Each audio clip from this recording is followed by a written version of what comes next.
All right, welcome everybody. This is our IDN webinar, and tonight, it's November 15th, we are going to talk about freelancing and instructional design.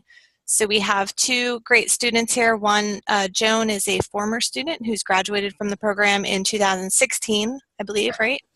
And Viki, who is currently in the program but coming to the end of her time with us and will be graduating in May. So I just wanted to start by having each of you kind of introduce yourselves a little bit and tell us a little bit about your experience freelancing out in the field in instructional design. Joan, would you like to go first? Sure. I started freelancing during my last semester at Quinnipiac. I was hired by a company that actually is near my house, and I started just working on one project while I was finishing school, and that worked out great. And then when I finished school, I picked up two more projects at the same time. And then by the time I was into the fourth project, they hired me full time. So yeah, I've done 4 good solid projects. It was about 8 months of solid work. Mm-hmm. Great. And Viki, do you want to talk just a little bit about your experience freelancing? Sure. I've been doing very part-time freelancing for a company for about a year now. So, but I can only do a small amount of work. So I'm usually 10 hours a weekish. So, and I've been doing that for about a year now. Great, thank you guys. So I thought to make it easy, I collected questions from students on Facebook, which was great, and a lot of people had questions. I also received some over email, and I kind of organized it into 2 different parts. One is getting into freelancing and how do you sort of break into that, and the second is managing freelance projects. So I just want to start kind of with the getting into it, because a lot of students who I've spoken with are interested in freelancing, but they don't kind of even know where to begin. So Joan, do you want to talk a little bit about that, how you got into freelancing, or if you know of good ways to break into freelancing as an instructional designer? Sure, absolutely. So I happen to know the person that owns the company that I started freelancing with, but during the time when I was freelancing, I looked around and just started looking at more training and development companies specifically that hire freelancers. So just started doing some Google searches to find out who else was doing it, and then also found that there are a lot of recruiters. You can hook up with people on LinkedIn, and they will tell you what kinds of positions they hire freelancers for. And a lot of them will look directly for people that have skills that we're taught at Quinnipiac. So don't be afraid to just, get in touch with some of those people and just start a conversation. But I think that just doing some good old research and finding out who are the companies and then getting in touch with them and telling them what your experience is and find out how to get involved with them as a freelancer, and then just kind of compare information from what you hear from one company to the next, just sort of like researching for anything else. The more you talk to different people, you start to see the threads of what are some of the commonalities of what they're looking for and how people get started. And that's how I would do it. And then one of the things you want to find out when you're asking them is, what's your onboarding process for freelancers? And then you become more knowledgeable by finding that out too. Great, thanks. I can interject a little bit too. I have a lot of experience freelancing, and before I came to Quinnipiac full-time, all of my positions came from places I had previously worked who then needed a little help to get through a project. So I think maintaining relationships with any company that you've ever had contact with or have worked for, even full-time, it's good to maintain those connections, because then when they need somebody, they know the quality of your work, and they can often pull you back in. Viki, what was your experience with finding the position? I really didn't find it, actually. I was suggested by somebody was looking for, actually Ruth, I think they contacted Ruth, and through the grapevine, they were looking specifically for somebody who knew Captivate. So I had taken that course, and so I ended up, getting that position that way. So, but the one piece of advice that I could give about that is I kind of treat every course at Quinnipiac as like, I'm going to show this someday. So I always put like the extra mile in everything. So I actually ended up, I went above and beyond with Captivate and learned as much as I could about it because I knew that it was something that was going to be valuable. So I think that's important to just kind of seize the opportunity to learn what you're, when you're in the class. So that's actually how I got it. I wasn't really looking for the position. So well, the interesting thing about the folks that Viki's working for are actually my neighbors, and they knew a little bit about what I do, but not a lot. And they called me and they said, we need a programmer to program some Captivate. And I had to do this little educational thing with them. I said, I don't think you need a programmer. I think you needed an instructional designer. And I had to explain to them what it was, and that they weren't just looking for somebody to take their ideas and put them into Captivate. They were looking for somebody who could help with the planning and design process. So sometimes there's a bit of education that you have to do for people to sort of persuade them that they need you. I mean, that can also happen. One thing I just wanted to ask Joan, not everybody knows that Joan is actually in Michigan. Right. Are all the companies you're working for, are they all local to you there? No. Well, now I'm full-time now, and so I use freelancers on my projects as well. So we have a freelance list of people, and there's at least 100 freelancers on there. And now we use graphic designers, programmers, and instructional designers, and they are from all over the country, and our clients are from all over the country too. So it's a great situation to be able to freelance from your home. I also wanted to let you know, too, that belonging to a professional organization will multiply your efforts. I belong to an organization that's called Association for Talent Development, and I belong to the Detroit chapter. It's ATD. There's an international organization. So I go to the monthly chapter meetings, and now I'm on the board. And so I'm meeting people in all kinds of companies that might need more instructional e-learning that my company could supply them with. But also at the beginning of our chapter meetings, it's very standard and structured how we run our agendas. And at the beginning, we always have this section called needs and wants. So before we begin the program, one of the board members will say, this is what we're going to do tonight, and so on and so forth. Before we get started, does anybody have a need or a want? And if you need a job, or you're looking for instructional designers or something like that, you have the floor to stand up and say, I work for this company and we're looking for this, and please spread the word. Or I need some more work and I'm an instructional designer. So you have the floor for a couple minutes. So I encourage people to look at professional organizations as another way to get the word out for what you're trying to find. Yeah, and Colleen just said that her chapter does the same thing with that at the beginning of the meeting. So yeah, I think I hope that some of the newer students in the program aren't feeling like you don't have this kind of network, or you don't have those kinds of connections. But definitely, your network starts here. We are your network and we are your connections. And Ruth and I have a lot of connections where we'll get, I have a job contract posting to post tomorrow that we push out to LinkedIn. We try to push out to the IDN home for current students, and that's kind of where your network starts. All of us are trying to support one another to get out into the field and pick up this kind of work. So don't underestimate your Quinnipiac peers and the faculty as your the beginning of your network, and from there it only continues to grow. So Viki, I think you kind of answered this question earlier, but I'll start with you specifically about this. Is it possible to freelance part-time? Yes. I think you just have to be very honest with how much of your commitment. You have to just say, this is the amount of time that I have, and if that's not enough, then you're going to have to find somebody else. So I think as long as you're upfront and honest about it, you can definitely do it part-time. I do it in the evenings and on the weekends. So when you're not doing homework? When I'm not doing, or working full-time. So. Right, of course, yeah.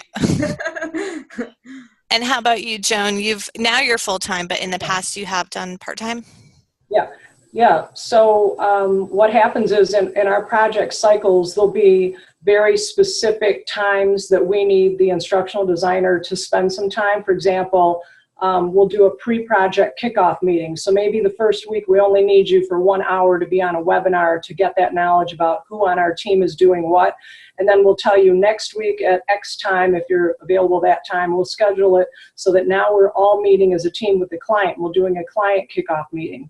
So then you'll have some time the following week where you'll get all the content or the materials from the client, and you'll need to spend some time looking through that. And say we'll give you 8 calendar days, but it's really only 7 hours of work. So again, that's part-time. Then maybe the following week you have 2 hours that we'll pay you to do follow-up calls with the subject matter experts and get the information you need. So we're only going to need you for 2 hours to do that, but on the calendar you'll have 5 days to take care of it. So it works out very nicely part-time, but as the project picks up and you're actually doing a design document, they'll need that turned around a little faster, and then another call with the client, you know, to talk about that. And then you're ready for the development, and you're going to put in more hours then, but you're going to know down the line by week 4, I need to put in 40 or 22 hours that week and 13 the next week. So you're never going to be kind of in a situation where you don't know that you have to put in time this week. It's all scheduled out, and you'll be able to recognize that and plan for it.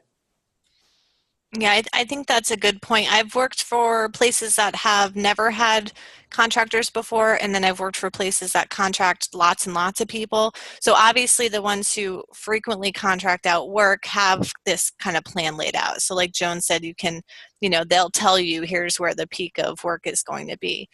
Sometimes if you're working for someone who's never done this before, who's never contracted work out, you know, it can be a little more unpredictable. So I think if you're starting out, it might be to your benefit to kind of work with someone who's contracts out a lot of people, who has a lot of freelancers on their staff, because they probably have a better process to help you get introduced into it. I agree. And this is a big question that I hear from students, both, you know, this comes up specifically tonight about freelancing, but also about just getting jobs in general. Is it possible to get freelancing work if you don't have years of experience going into these positions? So Joan, what do you think? Oh yeah, I definitely think so, because you've got your Quinnipiac portfolio, because what they want to see is, you know, show us some of your stuff. If we're looking for people that can do Captivate, show us a project. And they're not looking for perfection. They're trying to understand, do you know the functions? Can we see that you can do the functions? You know, they're going to give you their template and all of their content. They just want to know, can you make it do what it needs to do? Or they're going to ask you to show them a design document, and something that you produce for Quinnipiac is perfectly fine. So what you're trying to do is show evidence of your abilities. And as long as you have evidence in your portfolio, you should be very proud to use that to show. And then people are very willing to take on people that are new in the area if they've done it before. So, you know, they probably have some way to coach you along if they've done it before. And Viki, what kind of advice would you give to people who, you know, don't have a lot of experience or maybe any experience for picking up freelance positions? Well, for this position that I'm working now, I just collected all of the stuff that I had done in the program. And like I said, every project that I do, I just have the mindset that it's the only instructional design portfolio types pieces that I have. So I always, you know, try to do the best job that I can on those. So, I know, and you know, sometimes you're running short on time, but I think you're in the program, you have it. So I just used everything that I had for what we've done in all of our classes here. So, and that's how they hired me off of that. So I have sort of not a curveball, but a question that I hadn't sent to you guys in advance, but it made me think about it. Joan, when you got your position, what was sort of the hiring process like? You're working with people all over the country, so you didn't meet face to face, or kind of how did the interview process go? What did they ask for? Well, I freelanced, and the company is near my house, so I ran down there, and I could have just done all my work through the web conferencing tools, but I wanted to see the project manager and kind of be in the building, and so I chose to run over to the office every time there was a meeting scheduled. Right now, I'm working with people as a full-time person. I'm working with people that are freelancers that are all over. I've worked with people on a lot of projects. I've never met them before, but I talk to them on the phone. We do web conferences and talk about the projects and different phases that we're working on, and review each other's work and send emails back and forth, and it works out great. Sometimes being right next door to somebody around the corner is kind of a distraction, because they can just pop in at any time. So sometimes being in a little bit more of a remote situation, your productivity is higher actually. And Viki, what about you for, coming into the position? Did they interview you or? They did. It was actually 2 telephone conferences that I had, and they asked me questions like, if you were going to design teach somebody how to cook, how would you do that? And like questions like that. And I said, well, I don't cook, so I asked my mom first how to cook something, and then I would write it up. But so like questions like that, they asked me over the phone. Now, cool. Go ahead, Joan.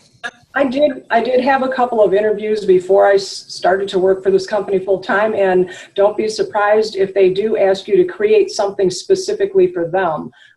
Make a leadership presentation and use PowerPoints, and you need to use your instructional design skills to figure out how the slides should look or how you're going to write a module, so to say, and then you actually have to stand up and facilitate it on their equipment and their facilities. So there are some opportunities that you're going to have to actually stand up and take it all the way through in person if you're looking for a job in your local area.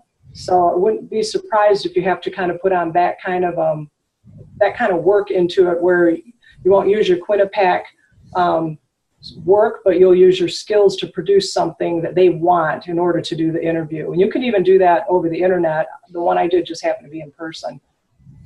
I think actually you'll find that I'm on, right? Yes. Yeah. That there's 2 different things you might run into. One is somebody who's hiring an instructional designer who has hired lots of instructional designers, and they will be looking for, they know what they're looking for. So you might get asked questions about multimedia principles, or I think, John, when you talked to us last time, you said in your job interview you had to actually prove that you knew some of the stuff. But then you'll also be hired by people who don't really know much about instructional design, like the people who hired Viki don't really know what instructional design is. They wouldn't have known to say, tell me a little bit about whether or not you use text and audio on the same slide or something. They wouldn't know to ask that. So instead they ask a question like, if you had to teach someone to cook, how would you cook? So you may have to play it a number of different ways as you talk to people. Yeah, and I would echo what Joan said. In a lot of the positions that I worked where I didn't know the people or where it wasn't sort of pulled in, I had to do Skype interviews, and often I had to present something in a Skype interview to, or a webinar to a small group of people, especially because, excuse me, a lot of the positions I worked for were remote companies doing remote training. So they want to see you be able to sort of perform in that environment. So I think that's fairly common. And the last question sort of in this segment was, how do you make yourself stand out when, that there are tons of freelancers in instructional design? And do you have any advice for people who are trying to get these positions, how they can sort of make themselves stand out? Viki, do you want to take it first? I think just self-promotion. So I'm a graphic designer first. So I have a lot of design skills. So I think just making your stuff look good first and kind of having it in a very presented nicely, I think would be my biggest piece of advice. On my limited, I'm obviously I'm not very out there yet, but I think self marketing is probably the best thing that you can do. Mm-hmm. And how about you, Joan? I would have to agree with that. And I would say that you have to form relationships in any way that you can. Even if you only get a couple minutes to talk with somebody, you have to really be listening for some little key thing that you can latch onto and you can make a comment about, like just anything. Like, oh, I really enjoyed our conversation and you mentioned, and I've been in that area or whatever, but you have to make yourself memorable somehow.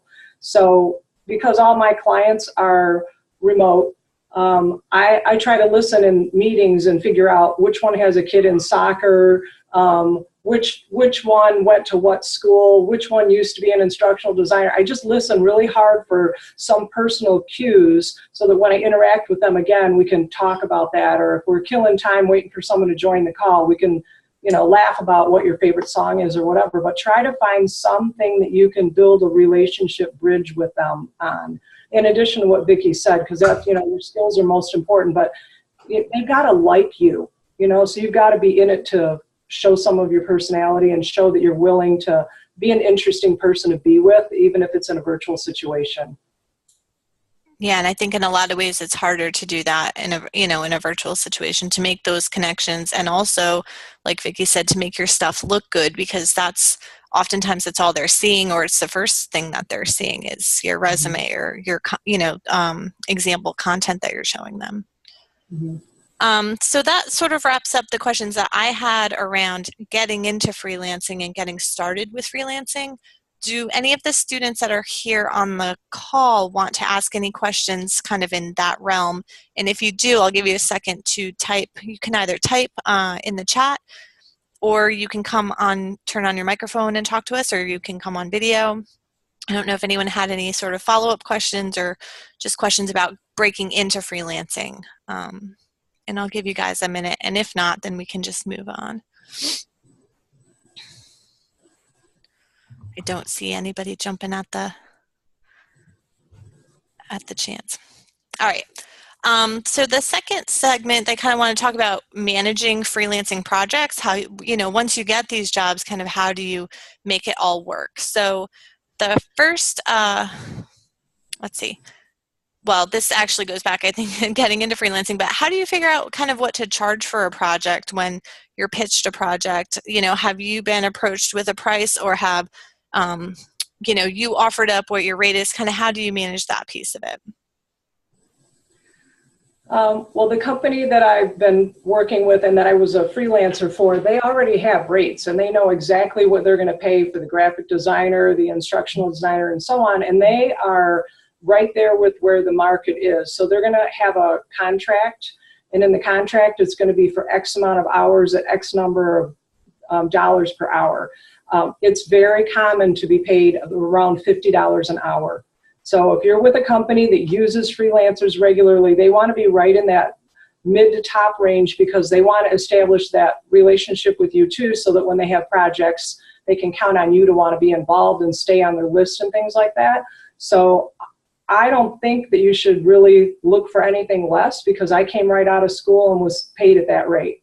So, you know, you're prepared for it at Quinnipiac. It's just a matter of saying, this is how much, but especially if they don't have an established rate, just start at 50 and see what happens, right? What do you think, Viki? For me, I kind of was caught off guard with the whole thing. I wish that I had researched a little bit about that stuff. I kind of was looking more for the opportunity than the money at that point. But I wish I had researched it a little bit more, and because I way underbid myself. But yeah, I would definitely take a look at the hourly wages for your area or where they are, and just have, like, I think a $50 an hour is a good, is what I've seen so far, actually. So, but yeah, make sure you do that research before you give an answer like that, would be my advice. I think that's true, to do your research. And something to think about is you're only going to have X amount of hours for the project. And if it takes you longer, you're making less money, and that's because it's just, you're learning. So if it's supposed to take me 30 hours to do this project, but I'm right out of school, they're only going to pay me for 30, but I'm still going to meet all the deadlines, but maybe I put more hours into it because I was working really hard to kind of get my groove going or whatever. That's okay too. That's just sort of a learning curve. But maybe your second project, you'll kind of know where some of the places are where I lost a little time, where I got to pick up the pace a little bit more, and so on. So, you know, by the time you've done a couple of projects, if they say 30 hours, you can do it within 30 hours. It's a proven situation. But, you know, if it takes you a while longer, that's okay. And I think, you know, students ask me this question a lot, like, you know, what should I charge or what should I ask for? And I always say you have to kind of evaluate the experience. So like Viki said, if this is your first opportunity to do something like this, and depending on the organization, I've done a lot of work for nonprofits, they just can't afford the $50 an hour. So you have to weigh whether the experience is worth, you know, getting kind of less of an hourly rate than you would be able to on other projects, because maybe at the end of it, you're going to be able to say, I developed this for, you know, the American Heart Association, and it allowed you to kind of utilize all your skills and add something to your portfolio that you could really be proud of. You know, and sometimes you have to balance that out with, now I'm going to take on this corporate project that's going to be horribly boring, but I'm going to make tons of money because, in my experience anyways, corporate can tolerate a much higher hourly rate. So, you know, I think it's up to you how you feel about the value of the project to you, and whether it's worth it. If I had some groups that I worked with who I knew were really difficult, then I would bump my rate a little bit, and you know, either they say yes or they say no. And if they said yes, then I knew at least I was making the money to cover dealing with the aggravation. And if they said no, then I would just go on to the next thing. So in my experience, once you get into freelancing, there's a lot of opportunities, and it kind of snowballed for me picking up different things. So I think you kind of got to evaluate each project. And also, coming off of what Joan said, I've worked on projects where they said, this is a flat rate we're going to give you for this, and, you know, get it all done by this deadline. And so you have to kind of figure out how many hours it's going to take you and then work your rate from that angle. But I always, kind of as I got further along into it, I would always just work for an hourly rate. So, you know, I would be billing by the hour like a lawyer, that I would sort of estimate, I think this will take me 40 hours, but it might take me longer, and get them to sort of agree to that. So if I was going beyond that set number of hours, I was still making money. So I think, like I said, you got to kind of feel those things out on a case-by-case basis. Right. So someone had asked, if you're working on a freelance project, how do you know when to start to subcontract out pieces of that project to somebody else? So where you're now trying to find, I don't know if either of you have been in this position, but that was a question that came up. Yeah, it's an interesting question. I never did, because I freelance specifically to do the instructional design. And then my work was sort of at the beginning of the project. It did all the upfront stuff, the objectives, the design document, the storyboard. So that was all me. And then it went over to the graphics person to put the graphics in. And then it went over to the media developer to make the graphics move around and, you know, put in the automated voice or whatever the e-learning needed or whatever we were working on. So I've always worked in a situation where I didn't have to do any contracting out, because all those positions were kind of already roped into the project. Yeah, and in my case, I do all of that. So Okay. I'm like the whole line. So for the projects that I'm working on. So So you're not hiring out other parts of your work to other people to do any of the developing or the graphics? Okay. no, I do all that stuff. So I'm a designer. I'm a developer by day too. So a programmer, Okay. developer. So I just do the whole thing myself. Yeah. That's a really interesting point, because we call a person that is able to do all of those things a one-man band or a one-woman band. And if you can do all of those things, you can increase your visibility in the freelance market, because someone might say, oh, we've got Storyline 360 software and she knows how to use it, or whatever the software is, but you can develop, you can do the graphics, you can do the instructional designs. They can basically hand you the project and you show up at all the milestone meetings with pieces ready to show. You can be more of an asset. So if anybody has an opportunity to learn any of those others and operate that way, I really think it's a great idea. So Viki, you had mentioned at the beginning that you've been working on this project for a year. Is there sort of an end to it, or is this ongoing work that you're doing indefinitely? Well, I think that they are just trying to get momentum going, and they're picking up little contracts here and there. So it seems every time I turn around, there's a new project on the horizon. So I don't really see an end date anytime soon. So That's good. Yeah, that is good. Hang on to that. Keep busy.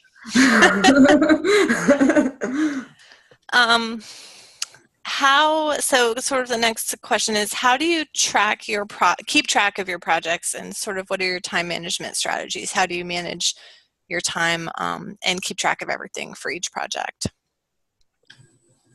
I've tried a lot of different methods. And what I'm currently working on, although I'm open for all kinds of ideas, is I have an Excel spreadsheet, and I put all my projects for every day in their own row, and then I have columns for what portion of the project am I working on, where I can just type some free-form notes about what I'm going to accomplish today, and then the next column will say how many hours I'm billing towards that project. So I have documentation that says if I was supposed to spend 8 hours on this certain section, I did it in 4 hours yesterday and 4 hours today, and so on. So I'm just a very simple Excel spreadsheet works for me. I've seen other people try to track it on paper.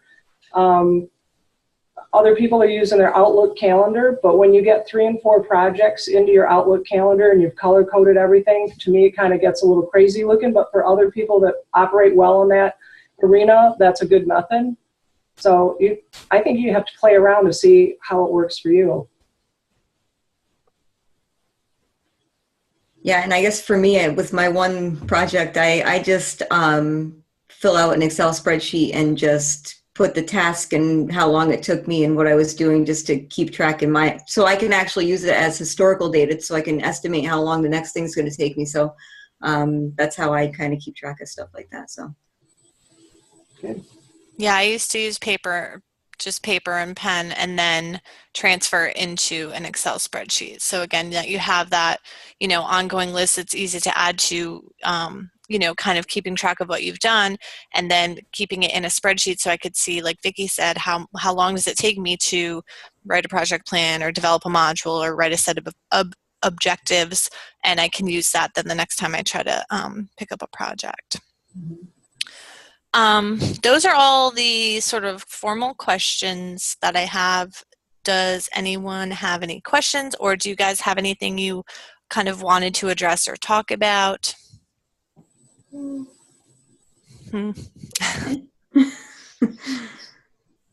really, I don't see the board lighting up. Yeah, I know you guys have questions. Come on.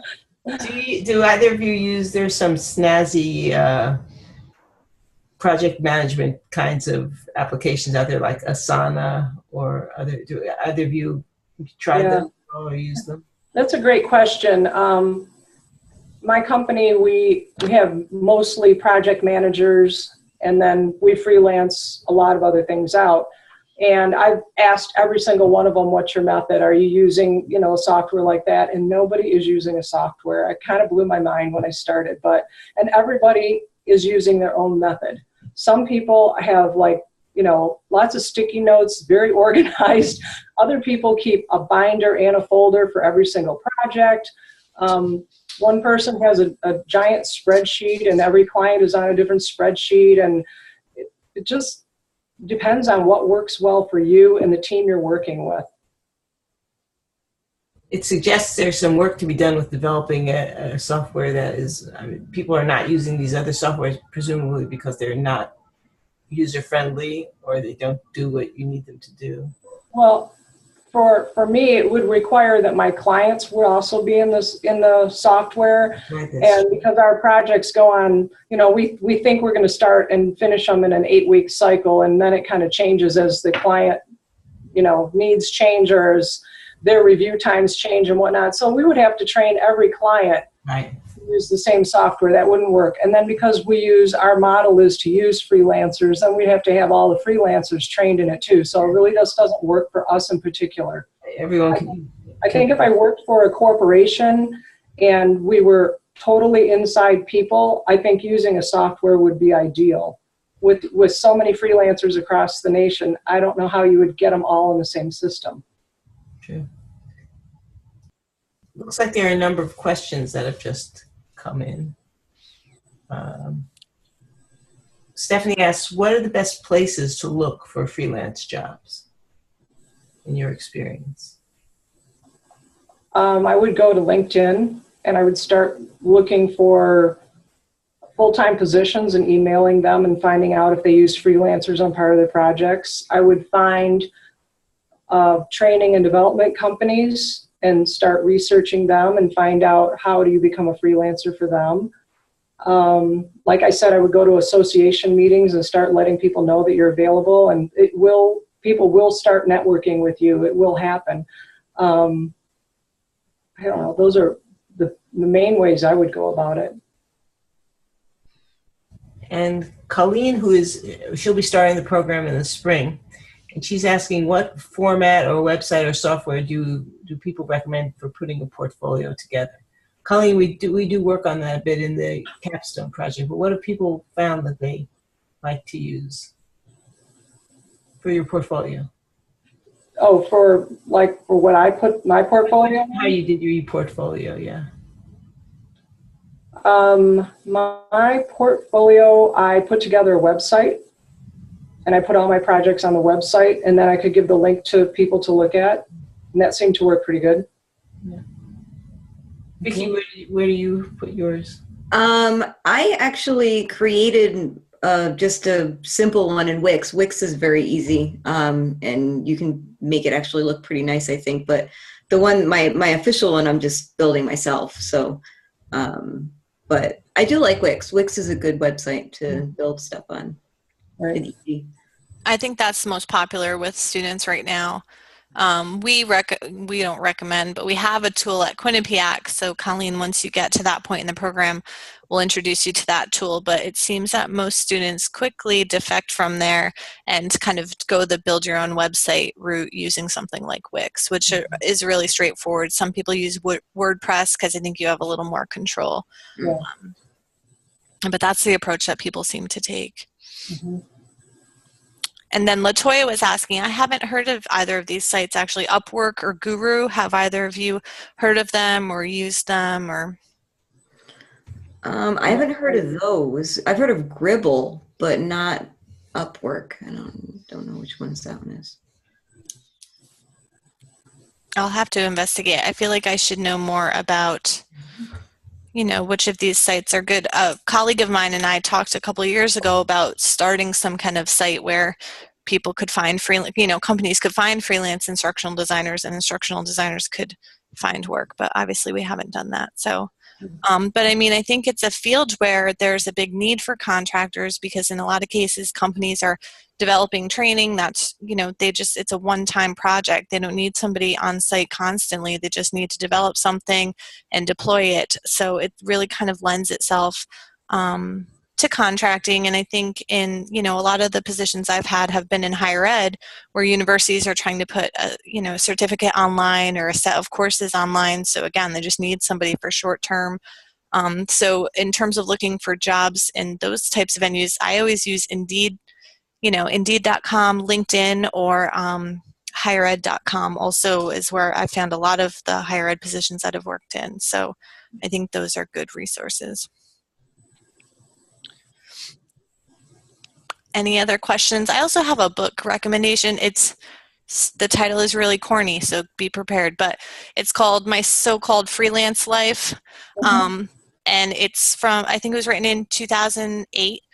It is a little bit corny, and it's kind of funny, but she really goes through, I got this at the beginning of my freelancing career, it goes through step by step where to look, how to develop a contract, what you need to track in terms of your pay and what you need to do in terms of taxes. Like it's very, very detailed.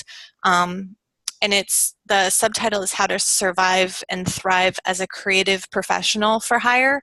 So I think it sort of applies to graphic designers or programmers or instructional designers. And I found it really useful. It's like $10 on Amazon. So if people are serious about getting into freelancing, I think it's a great resource.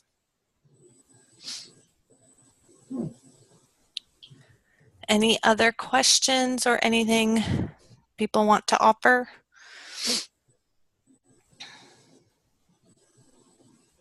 I'm getting nothing. Everyone's tired. Everyone's ready for Thanksgiving and a break and being out of work and out of school for a little while, I think. Yeah. We heard that, Viki.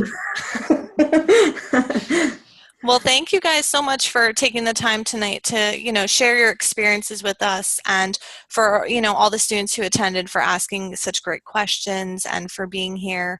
I think that this conversation seems like we should continue having this conversation, and I know a lot of people are interested in either doing this as their full-time gig or picking up some side work. So we'll keep trying to address it through the program, but thank you, Viki, and thank you, Joan, for taking time tonight to talk to us. Thank you. Bye. Alrighty, I'm going to cut the video. Okay, bye.